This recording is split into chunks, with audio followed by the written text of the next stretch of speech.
All right, informal observation one. I have here with me Amanda Seller. She is my mentor for this semester and the following two semesters. And today we are going to be talking about the Artemis mission, and we're going to cover a few of the things that we could possibly do in a life scenario. All right, so we're going to go ahead and get started. First, the first question asked about inclusiveness. And as we were discussing exactly what that means, is we were thinking about including everyone. So, for example, since we are part of the rotation at our school, we have to make sure that we include the littles and the older kids. And how would we do that? And so we decided to do the lesson about the Artemis because it's very relatable and it's something that it's happening.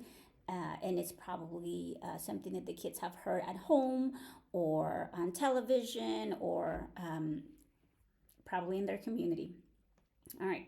So inclusiveness, again, we said it would be more like including the whole classes. Some of the things that we would probably do is, what do we say?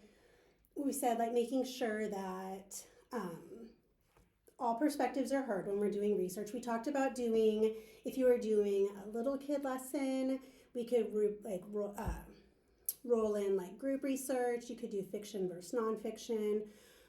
We talked about doing displays, and displays too, you can do fiction and nonfiction like on that topic, making sure that you have representation of different cultures and classes from the perspective of the books or the authors in your displays. That's something that has to kind of be pre-done as you are doing your ordering and thinking about that when you're doing purchasing.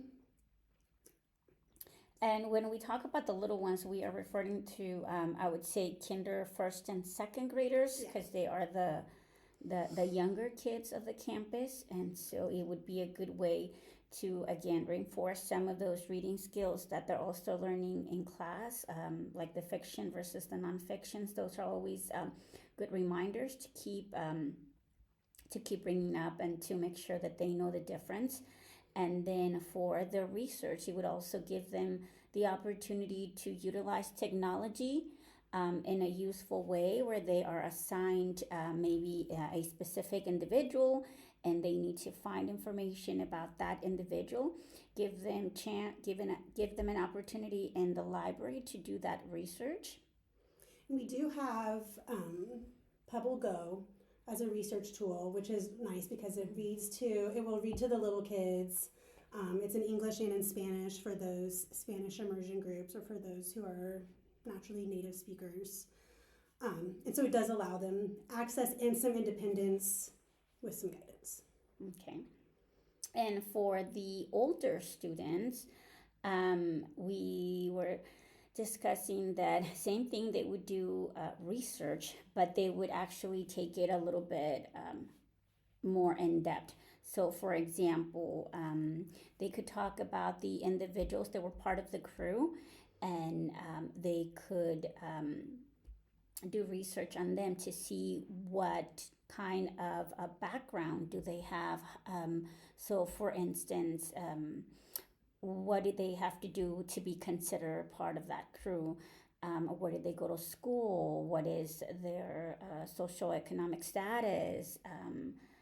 Other things like that. And also, we would reinforce some of the biography reading skills that they need to be familiar with.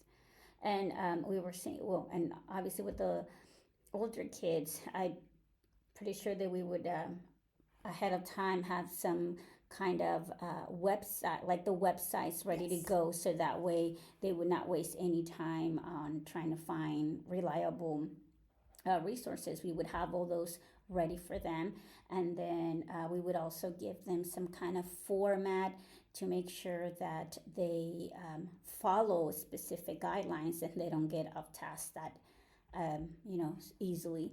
And we were saying that they would do it in a group. They would work with the group, so to ensure that we don't overload them, since the time is very limited in the library. We give them a chance to present to each other and talk about their findings, which just kind of reinforces that information. And would you say that a lesson like this would take more than one class period? Mm, I think so. Since our class periods are 50 minutes, I think with the little kids, 50 minutes would probably be sufficient. Okay. I think with the big kids, you could, depending on how in depth into research skills you go or how in depth into how much you gather or what you want them to present, it could last a couple of periods. And I personally am a project person, and I like them to come away, like have something, like whether it's just a presentation that they did and talk to each other. And so I typically do drag lessons over a couple of visits because I like them to have a little project. When especially when they're researching individuals, it could take them a little bit longer to put a presentation together, and also for them to practice before they have to present to their peers. And also at our campus, we have a group, we call them the EA, but it is a group of younger kiddos. They are between the ages of three? That's ECSE. 3 and 4? ECSE is 3 through 5 before they start school, yeah. And then we also have our special needs kiddos. We are a campus that offers special support for our students, and so they do need time to be in the library. And something that we were discussing was that at our campus, they obviously get certain minutes with the other classes, but when they come to the library, it would be better for them to come at a specific time. We could do the same lesson, but at their level of understanding, because sometimes, with the other group, obviously they are they're a little bit higher, and so the vocabulary, the structure is very different than with those students with special needs. And so, and we've discussed before, like it's part of the rotation versus flexible schedule. When I was in a flexible schedule, I would see the EA classes like with their teacher. We would see them for shorter amounts of time that was more appropriate for them. We would practice skills just as sitting and listening to a story, choosing favorites between stories. And now that they come with their class in the specialist rotation, it's harder to make things for them because part of the time is part of what was tailored to them before, because 50 minutes is a long time for them to sustain being in the library. And so they still do our activities with us, but a lot of times it will be more dependent on a para to kind of guide them through the activity, since I'm with the whole rest of the class as well. Whereas before, when they would come just with their teacher and it was just me and their little class, like we could do a lot more that was tailored to what they like to do. And so that's just one of the sad parts of being in the rotation, is that we don't tailor as much to them as we know that we could and should. And for this lesson, Ms. Sellers was sharing that something that could be tailored to them would be like reading books about space, and also after they're done, they could make some kind of craft, like a rocket or something related to space, where, they would be able to maybe grasp or just understand a little bit of what was going on. And so that's something that we were discussing about when it came to incorporating lessons for different students, making sure that we include everyone when we do our lessons. Yes, because like if we have with the older kids, I was thinking about if they have like a technology project, our EA students aren't going to take that in as much. Whereas if they had like a little token or a craft, something that they did, then that's something they can take back to their teacher and talk to their teacher about what they did in class today. It's something they can take back to their parents when they take it home and re-talk about what they heard and what they learned for that day. It's just a good little conversation starter and trigger versus something that's just virtual that doesn't mean as much to them. Okay. And then for cultural competence, we think that that includes making sure that we include a variety of books that includes authors from different backgrounds, that includes characters that obviously face other issues that are becoming more, I guess, prominent now. I don't know if that's the right word.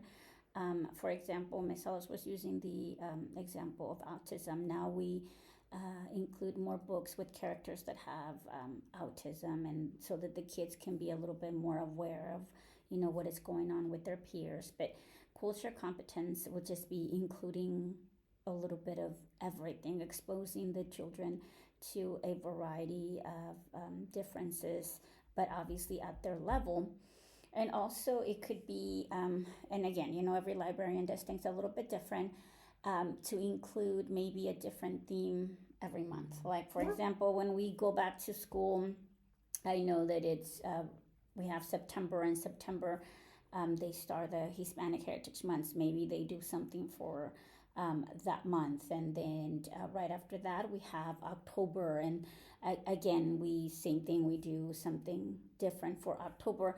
I know in the past my kiddos were able to do book reports, that Miss Sellers was kind enough to do a lesson for my class about the different genres, and they selected a book that was associated to Halloween, and they were able to create a book report, and then they created their their little pumpkins, and they were able to be showcased in the library with the book that they selected and all of the information that they were able to find about that specific book, and a character, which was the pumpkin. And I know that a lot of the kids had fun doing that. And I think too, with the cultural competence, like if you do some digging, biographies are always a great way to see lots of different people from different backgrounds and different stories. And so if you were to do a little bit of, within that Artemis lesson, digging into the different crew members' backgrounds, that in and of itself is kind of, it just shows them different perspectives, different people from different places, and how they all kind of, even though they all have different backgrounds, how they kind of came together to have the same goal. And especially in our school, I would say that we have a lot of middle class students. We have a few that unfortunately they have a little bit more of a socioeconomic, difference between the other kiddos. But for the most part, they're middle class kiddos, and they have, they do all these extra things, and so it's good for them to see that maybe, some of them play sports. A scholarship could get them to maybe one of the colleges that one of those individuals attended, that could help them. So it's good for them to see those different factors that could potentially help them, maybe in the future be like an astronaut or something like that. Well, and because they're predominantly middle class, I think that they don't see a lot outside of their little bubble that they live in, and so I think that it's good for them to see that in books too, that or through researching characters like have come from a different background than what they come from, because sometimes I think that they lose that thought of being able to see that not everybody comes from the exact same situation that they have. Yeah. Because even with the kiddos that are the emergent bilinguals, I don't see a lot of them in there. Like, they're very few, and I mean, even they I would say that they're considered like middle class. Yes. They're not considered mostly, like, we have a little pocket of very low socioeconomic, but it's small. Yeah, but again, it's good for them to see that, especially that a lot of things can happen, and that they don't have to be a certain standard for them to do great things. Accessible to special needs.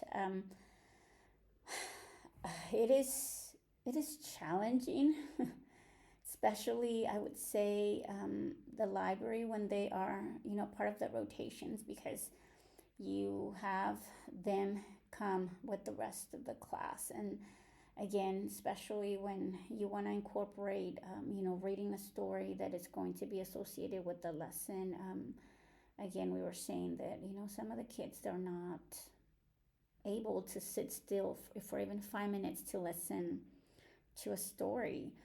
And so in the library, usually if they come with their class do they normally get separated by the assistants, or do they just? They'll usually start with, especially with the little kids, because they just attend less. Like they have a harder time sitting and attending to the activities and stories. They'll usually start with us, and then if they start to struggle, they'll kind of back out of the activity that we're doing. The older kids will usually, they'll go through the whole activity, and usually just with assistance with a para, they can do the same activity that everybody else is doing. And so they're usually mixed in with everybody else. I noticed the little ones, the younger ones, they kind of sit on the perimeter, and as they're starting to have a hard time, they kind of back out. Now, for example, like when you plan something, a special project for the older kids, and you have those special kids coming in, do you, like, let's say they're going to be making some kind of craft or something like that, do you have like something for them already? Like, let's say they were supposed to be cutting or putting something together, do you already have like kits for them ready to go, or do you have like the other kids like help out or things like that? I'm trying to think of an example from over the year where that would be I think a lot of times, like what I'll do is I'll explain. I don't usually have anything separate ready for them to go, and then as we're getting started on an activity, because I only see them once a week, and so the paras have better knowledge of like what they can and can't do, and so I'll kind of go back through the activity with the paras, and I'll say this is how you can adjust it if you want to, and then sometimes I'll tell them if you don't feel like this is appropriate, y'all are welcome to do this in a different way or do something else if you want. And so our paras are pretty good about tailoring it to them, or just saying this is not appropriate for us, and so sometimes they'll go like just check out books, and they'll go sit on the carpet and read while the rest of the class is doing something. Oh, okay, that's good to keep in mind. Okay, all right. I think that answers both questions, right? I think so. Yes. All right. Well, thank you.